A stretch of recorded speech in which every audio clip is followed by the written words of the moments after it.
Olá, ouvintes da Jovem Pan, estamos começando mais um debate por Santa Catarina, aqui na Jovem Pan News Criciúma, na Jovem Pan News Tubarão e também na RCO, lá no oeste do estado, e também na Rede Mundial de Computadores na internet pelo YouTube. Já dividindo tela comigo aqui, o querido Fabiano Rambo, o qual vou já cumprimentar de início lá no oeste de Santa Catarina. Fabiano, tudo bem com você? Como vai? Graças a Deus, Almir, tudo bem? Satisfação estar com vocês mais uma vez. E hoje com a super entrevista aqui, que com toda certeza vai ser muito importante para todos nós que nos acompanham aqui na programação e ao vivo também no YouTube. Com a gente também aqui dividindo tela, o nosso querido Dom Schiavi. Esqueci de botar o Fabiano na tela principal, vou botar você para exibir sua beleza, Dom Schiavi. Seja bem-vindo, tudo bem? Tudo ótimo, Almir, graças ao bom Deus. Fabiano, tudo bem? Almir, nosso deputado. Isso, já estamos aqui, tudo certo. Você que está em casa também, eu espero que esteja tudo bem nessa quinta-feira, um dia cabalístico, né? 6/6. Opa, dia 6/6. E o dia que nasceu, que veio ao mundo, o nosso convidado, deputado Rafael Pezente, que já está dividindo tela aqui com a gente. Vamos dialogar aqui sobre alguns temas, alguns assuntos, mas primeiramente agradecendo o deputado que abriu espaço na sua agenda no seu aniversário, aproveitando já para dar os parabéns, meus votos de felicidade, de sucesso, de muita saúde. Deputado Rafael Pezente, seja bem-vindo ao debate por Santa Catarina. Obrigado, Almir. Boa tarde para você, boa tarde para todos que estão aí na bancada e boa tarde principalmente para você, ouvinte, você espectador que está nos acompanhando. Deputado, eu quero começar perguntando, obviamente, o senhor já falou aqui para a gente, antes de entrar no ar, que está fazendo 37 anos, deputado jovem ainda, uma liderança política que Santa Catarina ganhou nos últimos tempos, deputado jovem, e que vem com um projeto, defende uma bandeira, uma pauta muito interessante, que é a redistribuição do número de deputados nos estados da federação, né? Ontem a gente trazia essa informação aqui no Bastidores do Poder, que um deputado federal hoje em Santa Catarina representa mais de 400 mil votos, pelo que a gente viu ali, se eu não me engano, 475 mil votos, algo nesse sentido, enquanto que lá no Acre, em outros estados, o número de votos que um deputado federal representa é muito pouco. Eu queria que o senhor começasse falando sobre isso, porque se isso vinga, se isso passa lá no Congresso, Santa Catarina ganharia mais 4 vagas. E eu até ilustrei e usei o exemplo aqui do sul de Santa Catarina para falar dessa pauta, porque aqui nós temos 4 deputados federais, Ricardo Guide, Daniel Freitas, Júlia Zanata e Giovana de Sá. Queria que o senhor falasse sobre isso, e o Prisco já está chegando, deixa eu só aproveitar e já colocar o Prisco aqui na conversa. Prisco, seja bem-vindo, boa tarde, o deputado já vai começar nos respondendo aqui, tudo de bom para você. Muito boa tarde, Almir, Rambo, Dom, e um abraço especial ao deputado Pezente, nosso colega jornalista, né? Sim. Está de aniversário hoje, Prisco. Opa! Quantos outonos? Não tem 40 ainda, não? Não tem, mas estou bem perto, viu, Prisco? São 37 anos. A cara mostra um pouco mais, mas trabalhei muito tempo na roça, sem protetor solar, e aí fica um pouco complicado manter a boa aparência, né?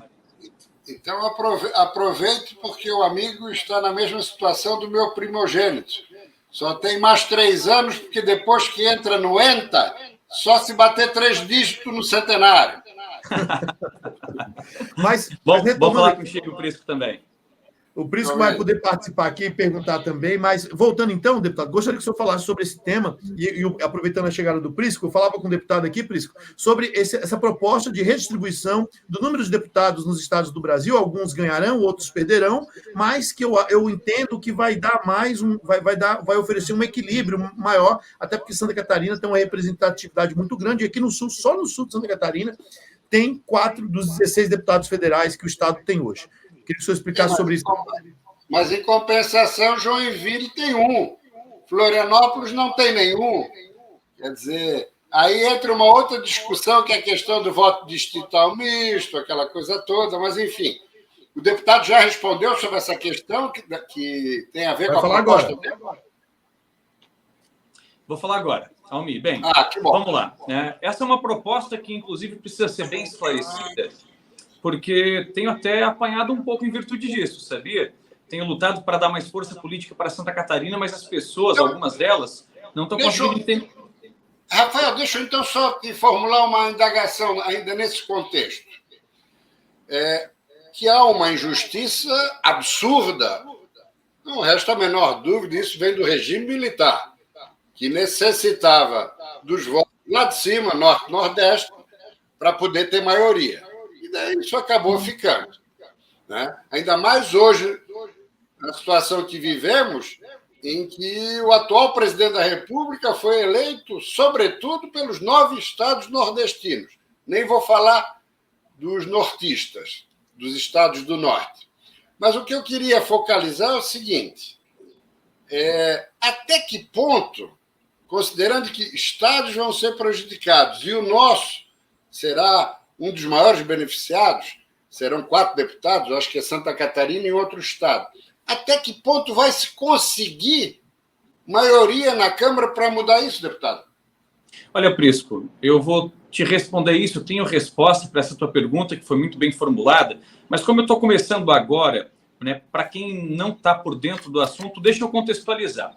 Eu apresentei um projeto de lei complementar para recalcular o número de deputados dentro das unidades federativas do Brasil, porque os senadores, eles representam as unidades da federação. Cada estado tem 3 senadores, independentemente do tamanho, do número de habitantes. E os deputados federais representam a população em si. Quanto maior a população de um estado, mais deputados esse estado tem. Por exemplo, Santa Catarina tem 16, Paraná tem 30, Rio Grande do Sul tem 31. O problema é que esse número de deputados não é atualizado há 31 anos. E a gente teve uma mudança significativa, né, no tamanho das populações dos estados. Alguns cresceram, outros diminuíram. Santa Catarina, a gente teve um crescimento muito grande. E a nossa força política, né, proporcionalmente, tem diminuído. Cada deputado catarinense representa 475 mil pessoas. Em Roraima, cada deputado representa 79 mil pessoas. E esses deputados têm a mesma força política em Brasília, têm a mesma quantidade de emendas parlamentares impositivas. Então, eu apresentei um projeto para a gente recalcular, para manter o número total de 513 deputados, mas que esses 513 sejam melhor distribuídos entre os estados da federação. E aí, quando o Prisco entrou, estava dizendo que tenho apanhado até um pouquinho por conta dessa proposta, porque quando a manchete diz que a gente quer aumentar o número de deputados em Santa Catarina, as pessoas acham que nós queremos aumentar de todos, enfim, que alguns estados não perderão. Mas isso acontecerá, sim. Alguns estados, para que a gente ganhe deputados, perderão deputados também. Né? Santa Catarina vai ganhar 4 deputados, mas alguns estados, como é o caso do Rio de Janeiro, vão perder 4 deputados. Outros estados que perderão, a Bahia vai perder 2 deputados, estou com uma colinha aqui. O Rio Grande do Sul vai perder 2 deputados também, Piauí perde 2, Paraíba perde 2, Pernambuco e Alagoas ficam com 1 deputado a menos do que hoje eles têm. E os estados que ganharão? Santa Catarina, como eu falei, ganhará 4. Pará também, 4. Amazonas, 2. Minas, Ceará, Goiás e Mato Grosso ganharão 1 deputado cada. Né? E isso só para fazer justiça. É inaceitável que Santa Catarina tenha a metade da representação, tanto do Paraná quanto do Rio Grande do Sul, praticamente a metade. Exato. O Paraná vai continuar, viu, Prisco, com 30 deputados. Santa Catarina vai passar para 20 e o Rio Grande do Sul, onde a população não aumentou tanto, vai baixar de 31 para 29. Nos estados do Nordeste, nós teremos, entre ganhos e perdas, 7 deputados a menos. E a gente sabe a força política que os deputados e senadores do Nordeste têm. Isso vai diminuir um pouco a força lá e vai ganhar mais força os estados que mais produzem e que, queira ou não, goste ou não, têm sustentado o Brasil, entra a crise e sai crise. E aí, eu não quero me alongar demais, mas o Prisco fez uma pergunta muito interessante e eu preciso responder. Né? Há viabilidade para tramitar e para aprovar esse projeto? E eu digo que sim. Nesse momento, esse projeto de lei complementar, ele está na CCJ, Comissão de Constituição e Justiça da Câmara, que é presidida por uma catarinense, a Carol Detoni, que é muito minha amiga. Conversei com ela e a gente colocou um relator para nos ajudar a aprovar esse projeto. O relator é o Danilo Forte, do Ceará. Eu resolvi colocar um relator do Nordeste justamente para a gente deixar bem claro que a nossa briga não é contra o Nordeste, contra o Norte do país. A nossa briga é para garantir justiça para os estados onde a população aumentou. O Ceará é o único estado do Nordeste que vai ganhar parlamentar, vai ganhar um deputado. Vários outros estados perderão. E eu conversei hoje mesmo com o Danilo, ele me ligou para dar os parabéns e eu não podia perder a oportunidade, né? Danilo já se comprometeu a trabalhar junto na CCJ para garantir a admissibilidade desse PLP. Muito bem. Um assunto muito interessante, eu quero passar para você, Fabiano Rambo. Deputado, primeiramente, parabéns, felicidades, muitos anos de vida, que tu possas continuar sempre com a graça do bom Deus, o grande arquiteto, nesse teu trabalho. O deputado Pezente, para quem não sabe, trabalhou anos com o deputado Peninha, né? Lá em Brasília, em várias ocasiões, em conversa com o ex-deputado Peninha, falávamos do Pezente, que era o chefe de gabinete, né, do deputado. E é um assunto interessante que tu conheces os meandros da casa, deputado Pezente, apesar de estar no teu primeiro mandato, mas tu sabe como é que a casa funciona. E o Rio de Janeiro perde 4 vagas. E politicamente o Rio de Janeiro ele tem uma força e uma expressividade. Isso ao longo da história do Brasil. E talvez eu veja que o Nordeste não seja um problema, mas sim o estado do Rio de Janeiro e a força que os deputados têm para fazer essa distribuição, o que nós consideramos importante. São 4 deputados a mais para Santa Catarina, sem aumento de custos, obviamente, é só uma redistribuição, isso é bem importante que fique claro. E isso, como é que será tratado? Como é que será essa costura toda? Porque na CCJ eu não tenho dúvida que passa. Agora, nas demais condições e no plenário, como é que será feita essa costura, deputado? Já tem uma estratégia pronta? Sim, temos, Fabiano. De fato, o Rio de Janeiro, perdendo 4 deputados, né, certamente não terá sua bancada votando a favor. É natural que cada um puxe a brasa para assar a sua picanha. No entanto, nós temos vários deputados... Nós temos vários... Né? Deputados no Rio. 46. Exatamente. Mas você dá uma conferida, eu não tenho esse número agora. Quem não está entrevistando agora, puxa no Google ali e vê quantos deputados Minas Gerais tem. Minas? Tem mais, se não tem mais do que Rio de Janeiro, tem um número muito parecido, né? E Minas vai ganhar um deputado. Então, a gente perde o Rio, mas ganha Minas.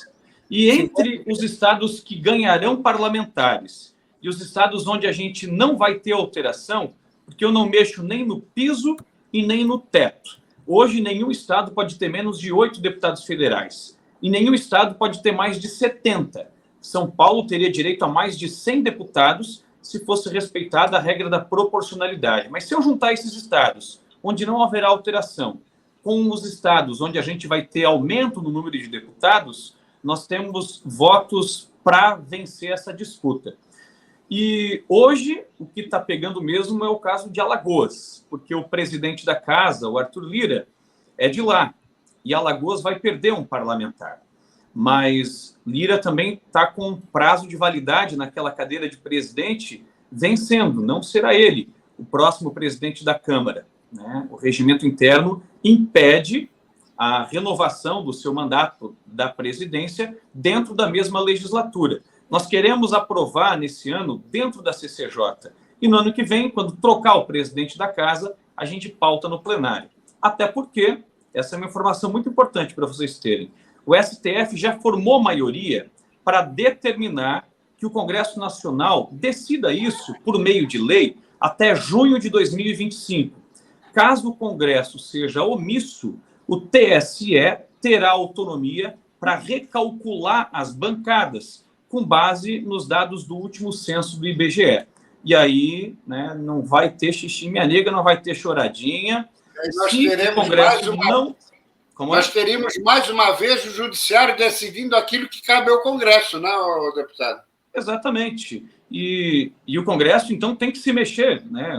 O Judiciário até nos deu uma colher de chá ultimamente, tem sido tudo goela abaixo, tudo de cima para baixo. Nesse caso, o Judiciário ainda nos deu uma chance, né, de legislar para fazer justiça com os estados, recalcular algo que não é feito há 31 anos. Então, se até junho do ano que vem a gente não decidir, o TSE, para a próxima eleição de deputados, já vai, né, colocar o novo cálculo, essa nova redistribuição.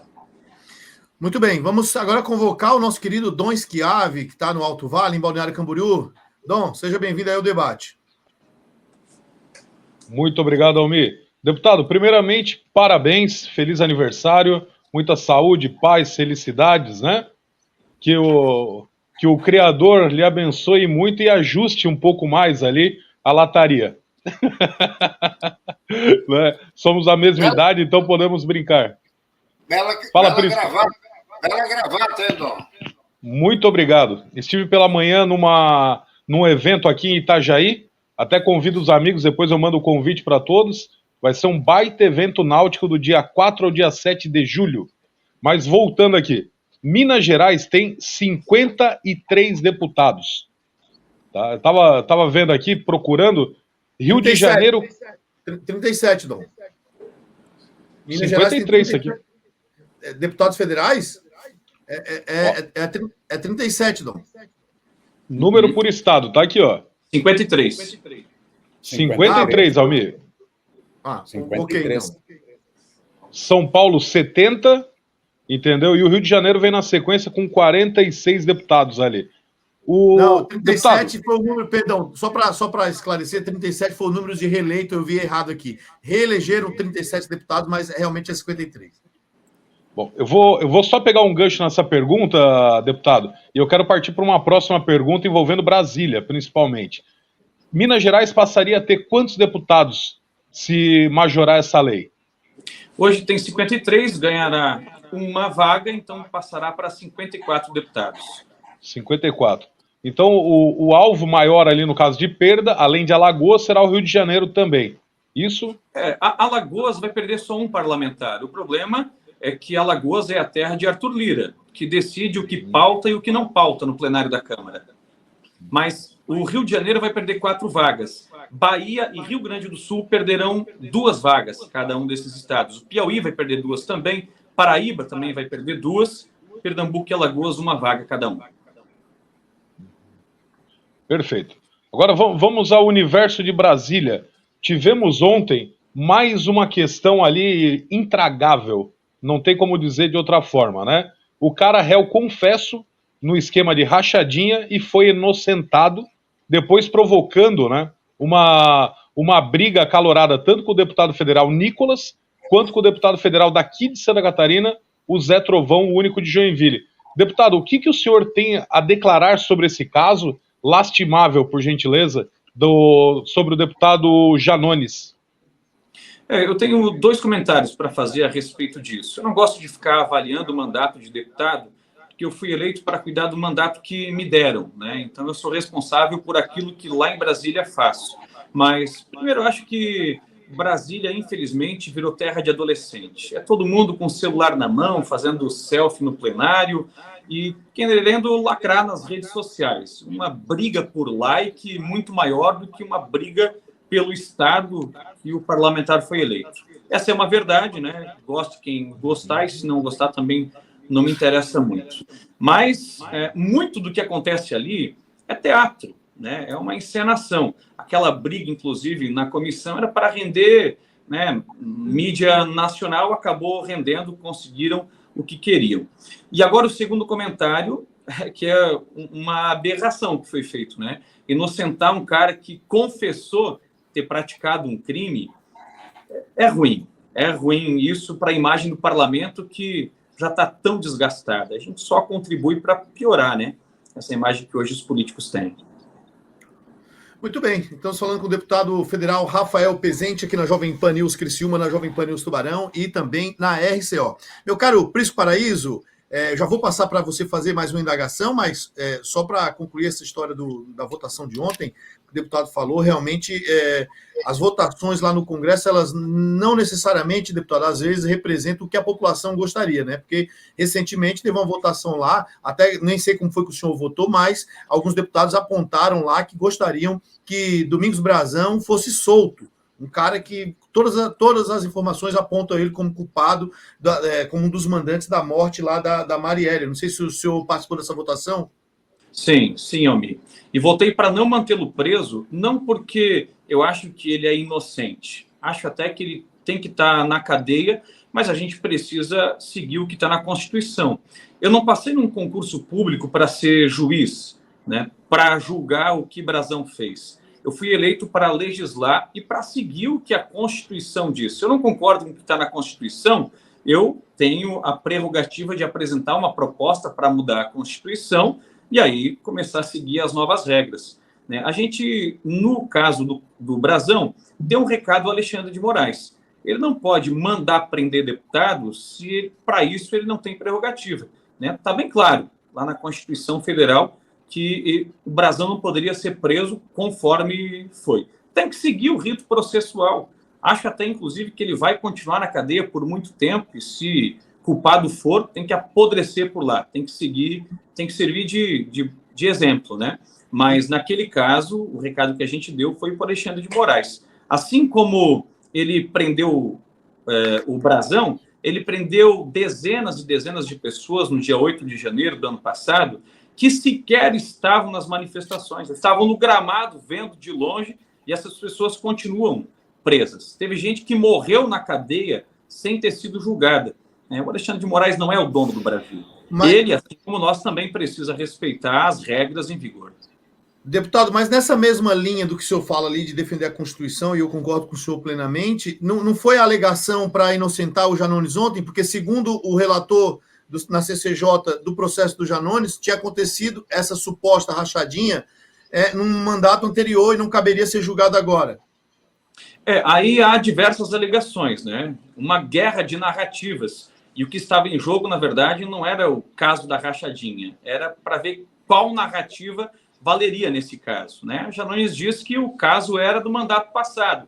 Há quem diga que o caso era desse mandato aqui. Eu não participo do Conselho de Ética, né? Não me aprofundei nesse caso, e o que vi foi também aquilo que vocês todos viram, o que a imprensa noticiou. Prisco Paraíso. Aliás, este país está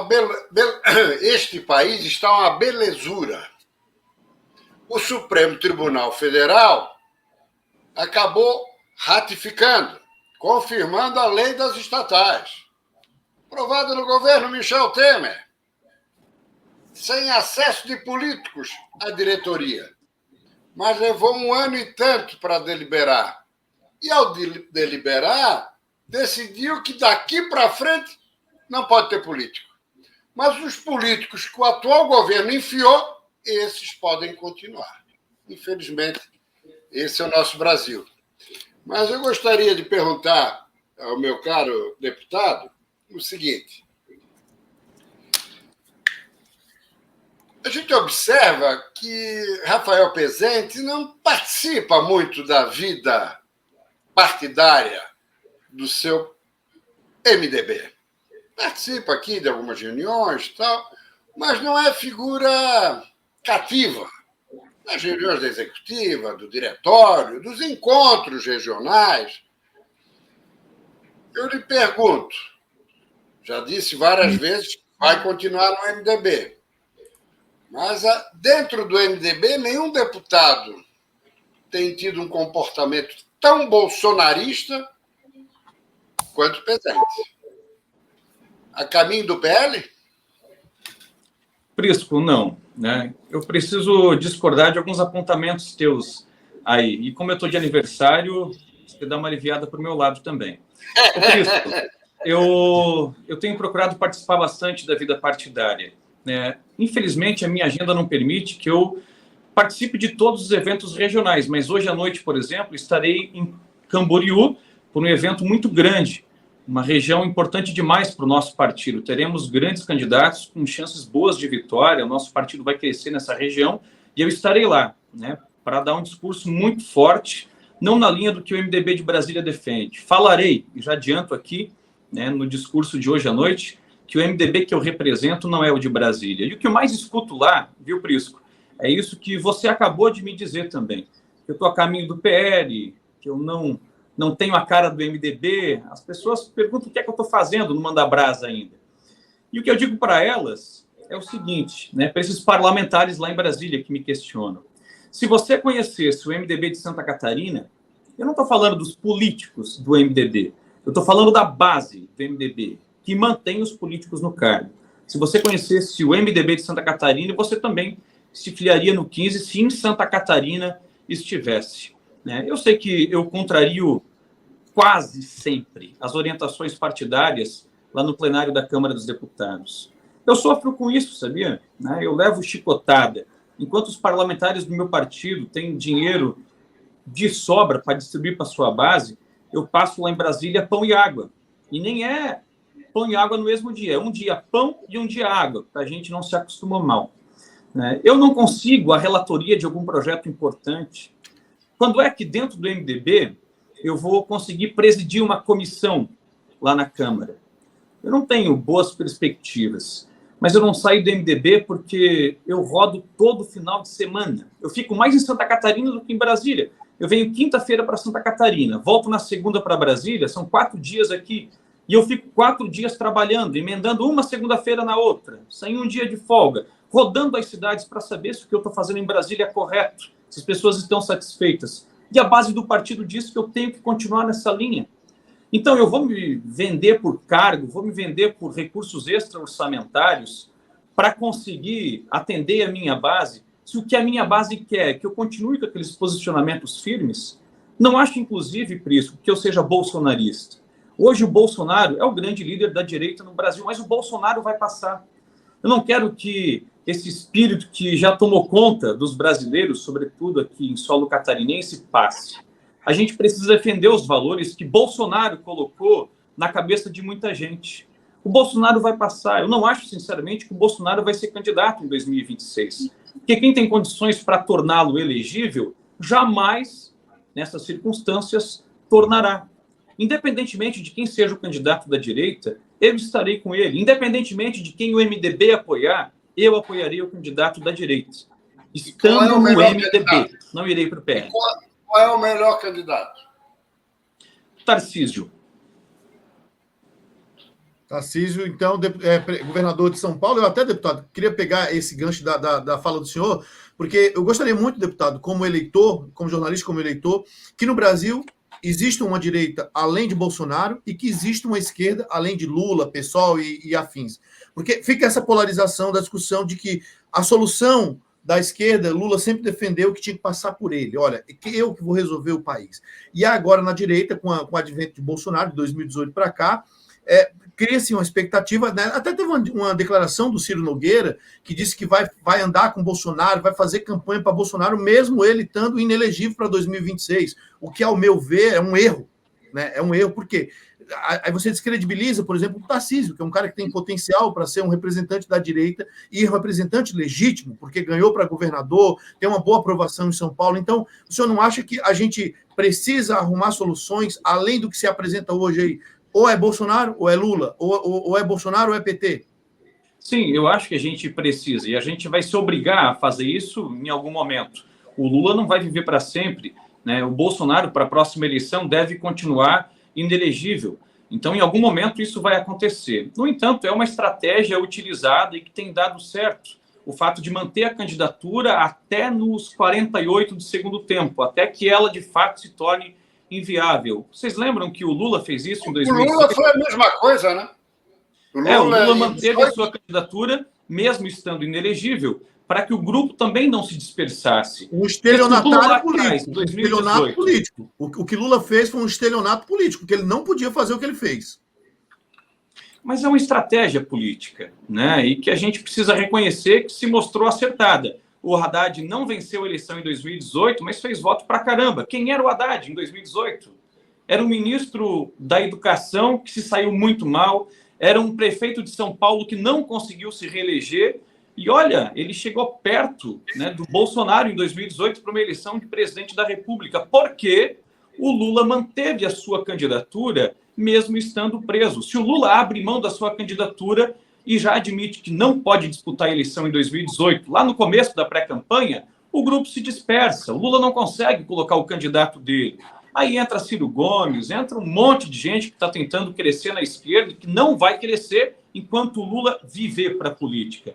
Com a direita, vai ser a mesma coisa. Né? Eu quero que o Bolsonaro seja elegível, quero votar no Bolsonaro para 2026, Mas essa é uma opinião minha. Eu não estou falando em nome de ninguém aqui. Só estou falando pelo meu CPF, pelo que eu conheço de política, e é muito pouco. Eu reconheço. O Bolsonaro não poderá disputar a eleição em 2026, mas ele vai se manter como pré-candidato, porque precisa para manter a direita unida. Se ele já joga a toalha agora, o Tarcísio é candidato, o Zema é candidato, o Caiado é candidato, até a Tereza Cristina já está se assanhando. E aí, cada um puxa para o seu lado, briga todo mundo e a gente não tem sucesso na eleição. Muito bem. Fabiano Ramo, você mais uma vez. Bom, deputado, quero te parabenizar pela sensatez. Você vê que tu veio da área técnica do Congresso e não logo na área política. Tua leitura está muito precisa com relação a esse contexto todo de candidaturas. Mas eu vou virar um pouco disso, porque o deputado Pezente tem feito uma defesa, e eu aqui no Oeste preciso fazer uma fala sobre o agronegócio. Hoje, o governo federal fez uma compra via Conab de 263 milhões de quilos de arroz. Tá?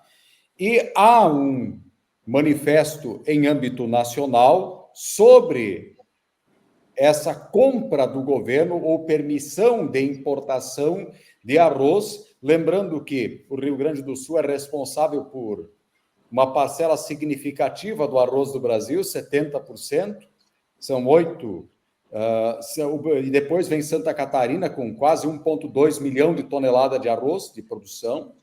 Eu gostaria da tua opinião sobre isso. É reserva de mercado para os produtores de arroz garantirem preço ou é necessidade de arroz? Fala um pouquinho para a gente. Ô, Fabiano, é uma forma de governo fazer propaganda, mas esse tiro vai sair pela culatra, né? O Brasil inteiro já percebeu o que o Lula quer.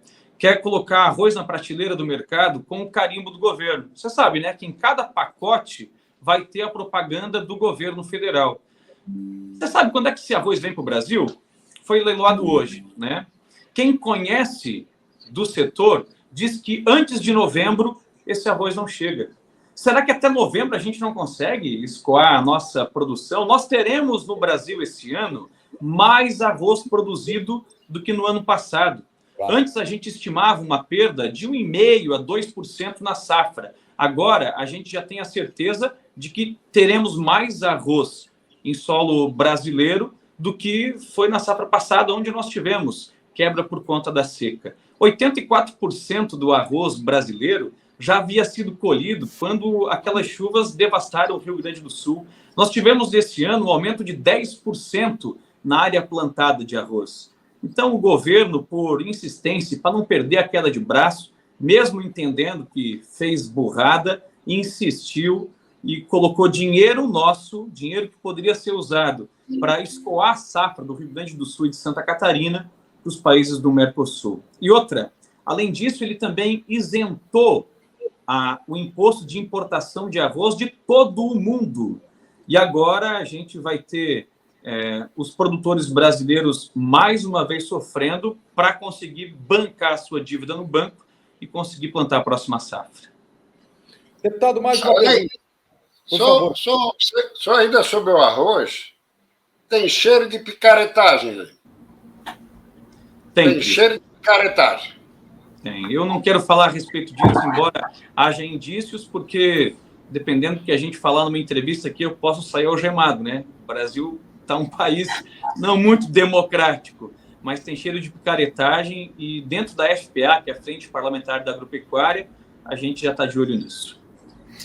Eu queria concluir alguma coisa aí, Fabiano? Eu só ia colocar uma... Pode falar. Completa. O deputado fez algumas falas logo no início que me chamaram muito a atenção sobre o deputado não conseguir presidir comissões importantes ou pelo seu trabalho, pelo jeito que age, de certa forma, cria dificuldades. E eu gostaria de saber do deputado a sua opinião sobre as emendas parlamentares.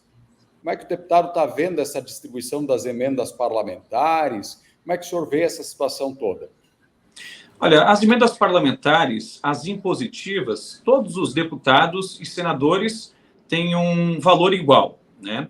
O que o governo usa como ferramenta para comprar apoio dentro do Congresso são os recursos extra-orçamentários, que sempre são distribuídos em maior número do que as próprias emendas impositivas, né? É óbvio que eu gostaria de ter muito mais dinheiro à minha disposição para colocar nos municípios que eu represento, e aí não para comprar apoio político, para atender às necessidades. Lá em Brasília, quando sobra 50 centavos, não é para Santa Catarina que eles mandam, não. Porque Santa Catarina é um estado perfeito, já tem tudo. Essa é a visão de Brasília sobre o nosso estado. Eles não sabem que nós somos um estado bom, né? Não graças aos políticos, apesar dos políticos, só que tem muita gente pobre aqui, nós temos muitas dificuldades, e o pobre que passa fome em Santa Catarina, o estômago dele dói da mesma forma e ronca no mesmo volume que o estômago de um alagoano, de um acreano ou de um capixaba, seja ele qual for. Mas eu acredito que o governo tem utilizado os recursos extra-orçamentários colocado na mão dos deputados para comprar apoio, uma prática que já tem sido utilizada desde que o mundo é mundo, né? Desde que houve a redemocratização, mas não acho que ainda assim o governo vai ter vida fácil, viu? Na semana passada, vocês vão lembrar, nós tivemos a terça mágica, derrubamos o veto das saidinhas, mantivemos o veto do Bolsonaro na Lei de Segurança Nacional, aprovamos um projeto de decreto legislativo para assustar algumas normas criadas para causar empecilho, né, para clubes de tiro, para atiradores, e já foi um recado para o governo. Tem gente dentro do PT apavorado, achando culpado, arrumando crise e buscando soluções para melhorar essa articulação, né? Eu acho que o governo sentiu o baque e, se não tomar alguma atitude, não é com emenda, com recurso extra-orçamentário, que vai garantir a aprovação de projetos importantes daqui para frente. Muito bem, para concluir com o deputado aqui, vou chamar o Dom Schiavi para a sua participação final e para a gente se despedir do deputado. Dom, com você, meu amigo. Primeiramente, quero parabenizar novamente o deputado, agora não pelo seu aniversário, mas pelo posicionamento político. Esse é o MDB que meu avô fez parte, esse é o MDB que eu tenho muito carinho também, não sou MDBista, deixando claro, tá, deputado? Até porque eu vejo um posicionamento e com certeza existe um futuro, ainda mais para nós jovens, muito além de Bolsonaro. Bolsonaro plantou uma semente essa que ele regou, no caso, né? Quem plantou foi Enéas, taxado à época como louco. E se continuarmos nessa linha, com certeza o Brasil continuará no prumo. Mas no teu aniversário, quem vai pedir o presente será eu, ao colega jornalista. Furo de reportagem, por gentileza. Hoje em Camboriú, teremos Chiodini e várias lideranças do MDB também, fazendo um pré-lançamento de campanha. Edson Periquito, o querido Periquito, será o candidato a prefeito pelo MDB de Camboriú? Sim, será o candidato a prefeito pelo MDB de Camboriú, numa disputa que atravessou a BR, né? Pavan e Periquito eram adversários políticos em Balneário, foram prefeitos, os dois, nunca disputaram uma eleição um contra o outro e disputarão agora em Camboriú. Provavelmente teremos Pavan pelo PSD e Periquito pelo MDB, disputando para ver quem leva essa. Peraí, Dom, vai lá. Agora eu vou pedir mais um furo de reportagem, então. Chiodini será o candidato por Itajaí a prefeito? Sim, o Chiodini tem se apresentado como pré-candidato e tem investido bastante, né? Não estou falando de dinheiro, mas estou falando de tempo, que vale mais do que dinheiro.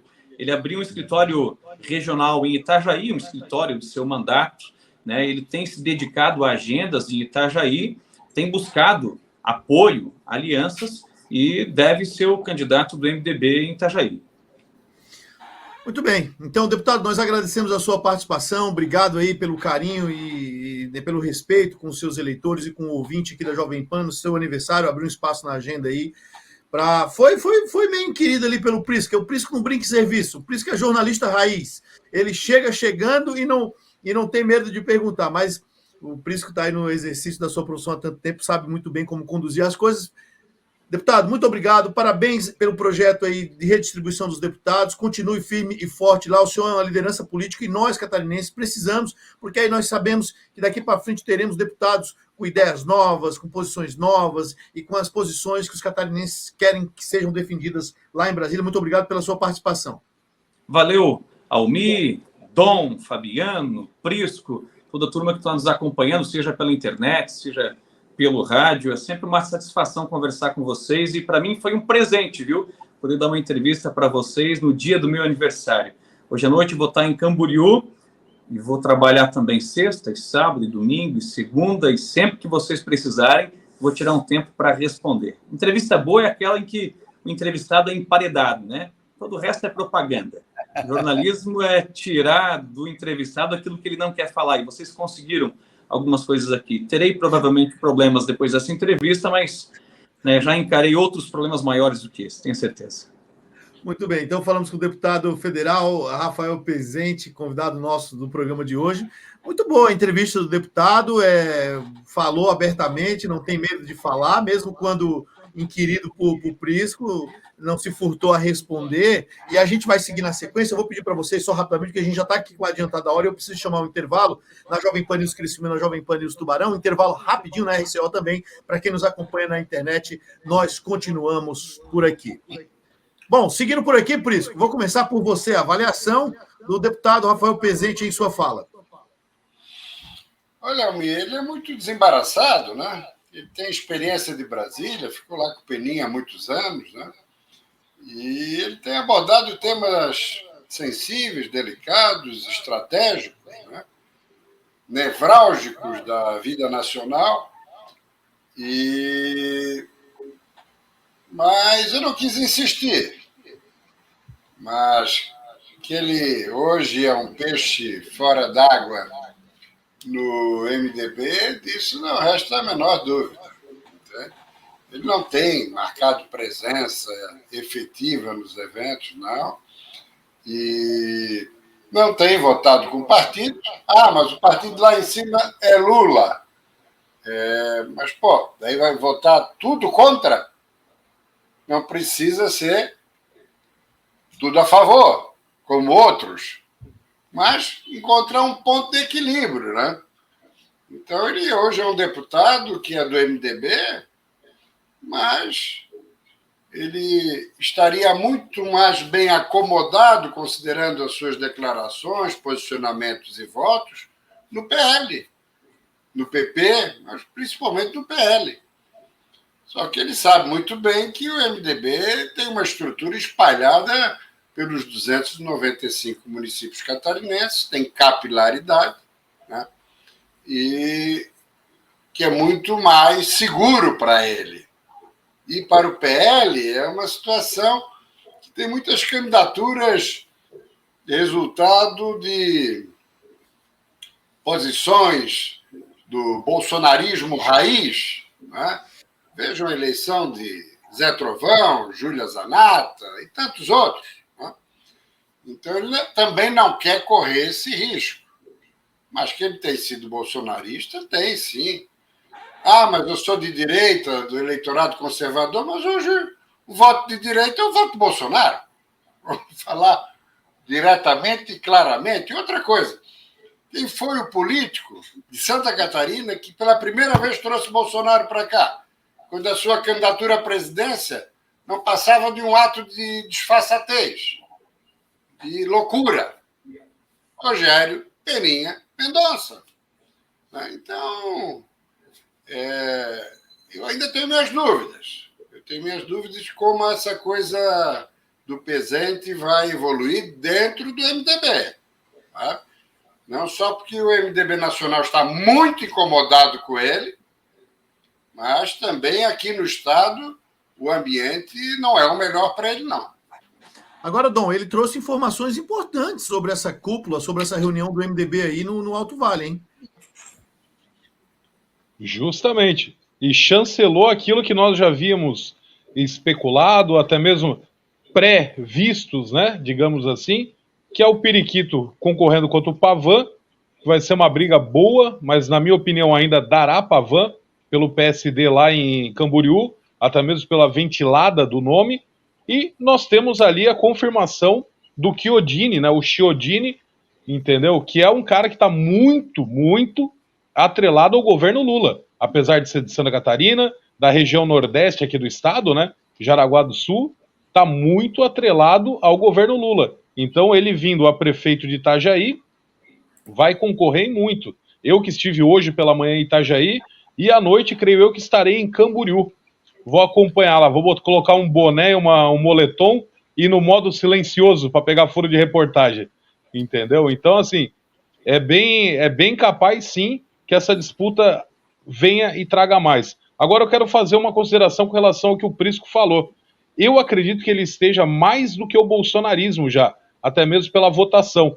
E se fizer uma troca, o Jorge Guetem, do PL, por ele do MDB, aí como diria meu saudoso avô, orna, entendeu? Que o Guetem tá votando mais em pautas de esquerda do que na direita, e tá no PL, entendeu? Enquanto isso, o Pezente vota mais em pautas ali de direita, não votou em nenhuma de esquerda, tá? Nenhuma.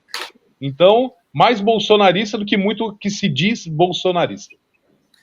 Mas isso é uma coisa, uma incongruência até que acontece às vezes na política, né, Fabiano? Que é assim, o cara ele é do MDB, ele não pode votar uma pauta de direita. Ele é do PT, ele não pode votar uma pauta de direita. Quando, na verdade, o que tinha que ser votado era o que tem que analisar o que é bom para o país ou não, e não a questão da sigla partidária ou do deputado que levantou aquele PL, aquele projeto, aquela coisa, né? Isso é uma coisa que acontece no Brasil e é por um desses motivos, esse é um dos motivos que afasta o pessoal da política, por causa desse fla-flu do caramba, né?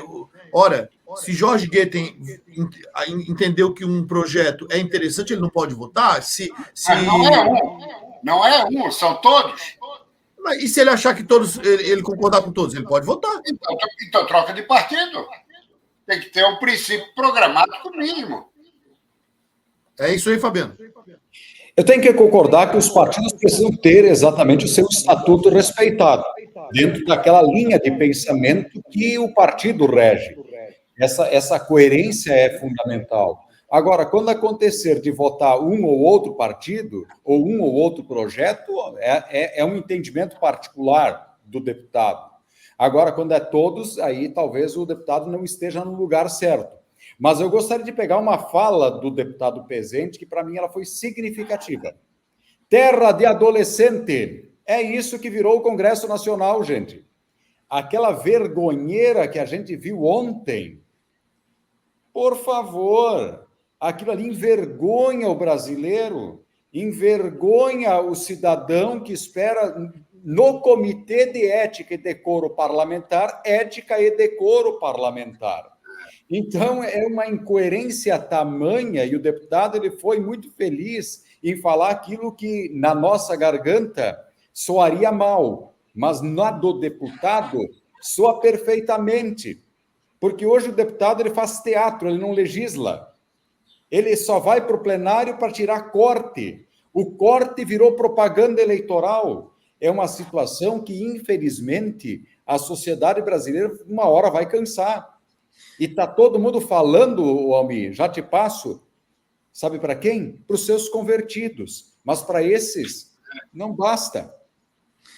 E assim, a incoerência, concordo com você, Fabiano, e a incoerência começa quando nós colocamos como presidente da Comissão de Educação da Câmara um deputado que nem professor é. Não faz o menor sentido, ao meu ver, Nicolas Ferreira ser o presidente da Comissão de Educação da Câmara dos Deputados Federais. Por mais que isso agrade os seus partidários, enfim, diferente, por exemplo, se você tivesse ali um deputado que tem um histórico de professor, de ter lecionado, de ter sido um cara ter sido um educador, que tem uma experiência com a saúde, com a educação. Mas, enfim, as regras estão aí e é liberado você se candidatar, ou ciclano, ou fulano, enfim, estamos desse jeito. Mas olha só, gente, estamos aqui no final do programa. Almir, opa. Se tu me permitires, claro. Esse Janones, acho que é André Janones, não passa de um desclassificado. Ele criticava Lula, o chamando de ladrão, e daí deu um cavalo de pau e virou coordenador das redes sociais desse mesmo Lula da Silva. Ele reconheceu a rachadinha. Mas não foi nessa legislatura, foi na anterior. E aí, qual é o problema? Agora, é fundamental que o Conselho de Ética prima vem a primar pela ética. Agora vem o Guilherme Boulos querendo o apoio de setores ligados ao Janones, o inocenta, a esquerda toda vai junto nisso aí. Quer dizer, e a credibilidade do Congresso, que não é só afetada pela sua absolvição, não, pelo comportamento do Nicolas Ferreira e do Zé Trovão. Eles foram na provocação do Janones, e foi isso mesmo. O Janones os provocou porque queria desviar a atenção do principal. E aí não se falava mais sobre julgamento, se falava que o Nicolas estava correndo atrás e o Zé Trovão para enchê-lo de porrada. Quer dizer, é aquilo que o nosso amigo Rambo falou com muita propriedade e sabedoria, né? Isso aí, e você também colocou, Almir e o Dom, isso coloca a credibilidade do Congresso na lona. Muito bem, meus amigos, já não há tempo para mais nada. Eu ia tocar aqui num assunto rapidamente, mas não podemos mais comentar porque preciso entregar o programa exatamente agora, que é o fato da Polícia Federal voltou a vir atrás das pessoas que protestaram lá no dia 8, que já estavam alguns com pulseira, com a tornozeleira, né? E agora, sob a alegação de que alguns fugiram do país, a Polícia Federal mandou alguns voltarem para a prisão lá na Papuda, em Brasília. Mas fica para um próximo programa. Meus amigos, um excelente fim de semana para vocês. Nos encontramos na terça-feira. Muito obrigado pela participação de cada um de vocês. Até. Forte abraço. Valeu, Valeu, meus amigos. Até terça que vem.